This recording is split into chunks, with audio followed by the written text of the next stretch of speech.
G'day.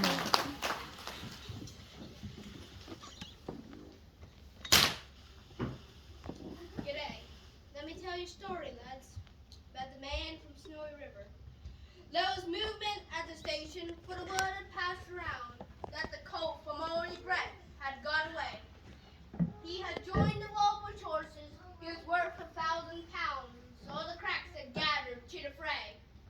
All the tried and noted riders from home stations near and far had mustered to the homestead overnight. Old bushmen love hard riding, for the Walbush horses are, and the stock horse smells the battle with delight. And Harrison was there, who made his pile when Pardon won the cup. The old man with his hair as white as snow, but few could ride beside him, once his blood was fairly up. He would go wherever horse and man would go. And Clancy of the Overflow came down to lend a hand. No better horseman had ever held the reins. The horse could ever throw, once a solid girth would stand. He learned to ride while droving on the plains. And one was there, a stripling, on a small and weedy beast. It was something like a racehorse undersized, with a touch of Timor pony, 3 parts thoroughbred at least, and such as are, by a mountain horseman prized. He was hard and tough and wiry, just the sort that won't say die. There was courage in his quick and patient tread, and he wore the badge of gameness in his bright and fiery eye, and the proud and lofty carriage of his head. So he went. Lee found the horses by the big mimosa clump. Lee raced away towards the mountain view, and the old man gave his orders. Boys, get him from the jump. No use to try for fancy riding now. And Clancy, you must wheel him. Try and wheel him to the right. Ride boldly, lad, and never fear spills.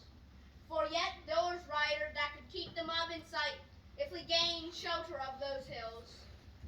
Then fast the horsemen followed, gorgeous leaping black, resounded to the thunder of their tread. The stalker broke the echoes and fiercely entered back, from caves and crags that beated overhead. And upward, ever upward, the wild horses held their way, for the mountain ash and caradron grew wide, and the old man muttered fiercely, we may bid them all good day. No man can hold them down the other side. When reached the mountain summit, even Clancy took a pole. It might as well make the boldest hold the breath. The wild hup scrubbed grew quickly, and its hidden ground was full of wombat holes, and any slip was death. But the man from Snowy River let the pony of his head as he swung his soft ground gave clear. And he raced him down like a torrent down its bed, while the other stood and watched in very fear.